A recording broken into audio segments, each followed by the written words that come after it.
TV na to din ako. So syempre balik na to sa gimmick. So huwag na to. Ang apo.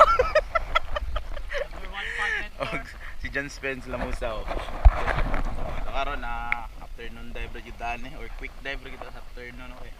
Late na ta mga around 4:30 na ron. So daghang dugay, let's go. Alright, what's up mga Kawol TV? Another day, another spearfishing day. Kaya tara, syempre, magkuyog na punta. So, karon quick dive, afternoon dive lang ta. Ako na to ang dive body John Spen o ang ato ang igagaw nga si Leo Chavez.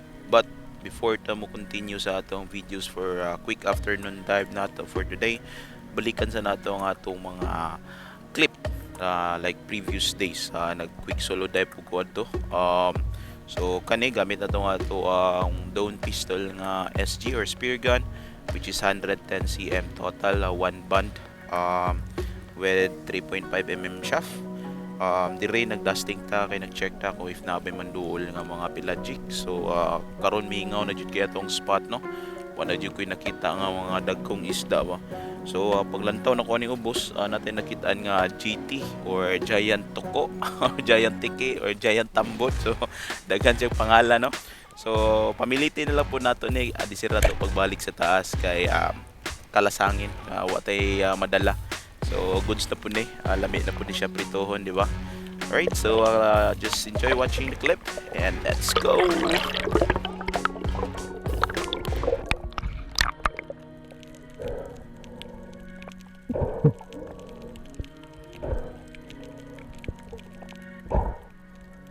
GT. Apetiro. Og dire natin nakitaan nga usa ka needlefish or usa ka balo. So ako ning gikamang layo-layo ni siya actually. Nya ako na lang gikamang ba para hinahinay pod niya. Nagpahinguto ni siya or nagpalimpyo siya tong unsay ngalan natong isda gani. Ako suken na siya mag panguto niya na color blue, black. Basta mo na yung color, if kailan mo lang nga isda kanang kusugay siya manglimpyo sa mga dagko pod nga isda no. Pwede siya mahadlok kanon. If kabalo mo na nga pangalan ng isda, palihog ko comment down below be. Kaya ron makaila po tawa.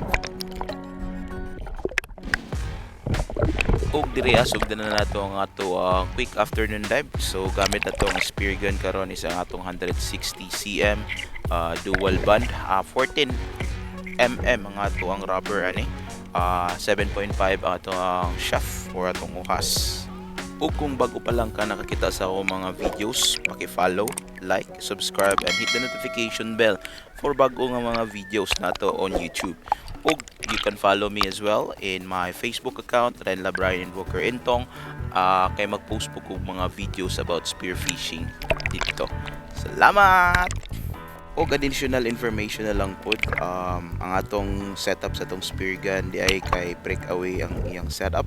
So kung bati kini siya pang mamaw pero maulagi pod mingaw pa kaya itong spot. So wadyo tay klaro paani nga mga dagkong isda, pero sige lang mabot ra sa panahon nga makaikot kita mga dagkong isda ni. O kani naanod ang ato ang import si LJ. So akong gitawag nga diri dapit sa Mabawra. Kaya ron dili na po siya layo sa mua. O syempre naadjud perminti natong dive body tapad na to si John Spen.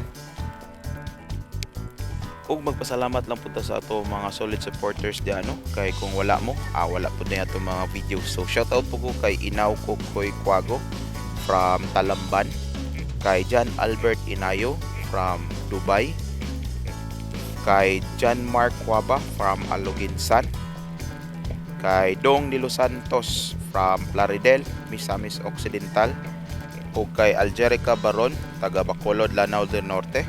Shoutout ni mo dia Harvey EQ. So gamit atong editing videos or pag-edit sa videos is InShot o Grizat Zarip. So salamat sa inyong mga solid na suporta mga master. O ginaot mo padayon, padihapon ninyong paglantaw sa atong mga videos on Reels, Facebook, and on my YouTube channel. Alright! O diri nindo lang atong import no kay galibog siya kay unsahon niya pag taod ang atong spear gun humanyag tira sa mungit. So gingnan ako nga isayon ra ni siya tarungon lang gini mo ni imong line pag taod kay kaso makatira-tira kag dakong isda dili masyakoy nga atong pana ba. So inganayon lang nimo siya pagkahuman nimo arrange sa imong line imo lang na siya gita og balik adto sa sabitan sa tumoy o dito na dayon nimo ibalik. So makasabot ra mo po ni siya dali o dugang kalaman lang po dayon nga kanida si Leo Chavez or si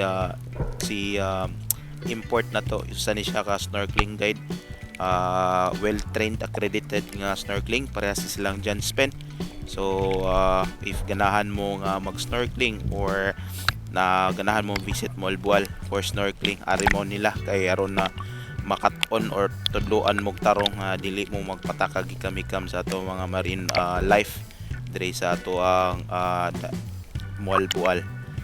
O kanina po na mong pag spearfishing no, dili po ni siya nga kuan kay once ka nang maghapa-hapa mi hilikayan magay na mo ng mga live corals magdi may patakatagag hawid ana mong panghawid tanis katulad yung mga bato or mga dead corals. So dire natin nakitaan nga balo, syempre birahan din nato na para goods kaya nga to ang pagka sugba aning isda kay mo gini mo target dire no, balo ra gini ato madali kay pertin daghan ng balo dire purya buyag gid kayo. So if in kaso wa tay mga makita nga nindot nga isda kanira gid atong birahan kay additional na lang pod anti-zero So goods kaya nga to ang balo, good size, and let's go.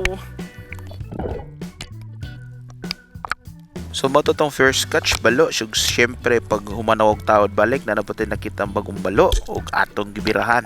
Balo ora gyapon tani. Sige na lang tagka og balo ani kadugayan na niya tumbok og green na gyud kinaon og balo ba. So goods ra gyud hapon kay lami kay hapon ni siya sugba kay amo tirada karon kay sugba gyud kay sige na migka og humba. Yan. Og secure na din natong isda na to ani no. So let's go and check the clip.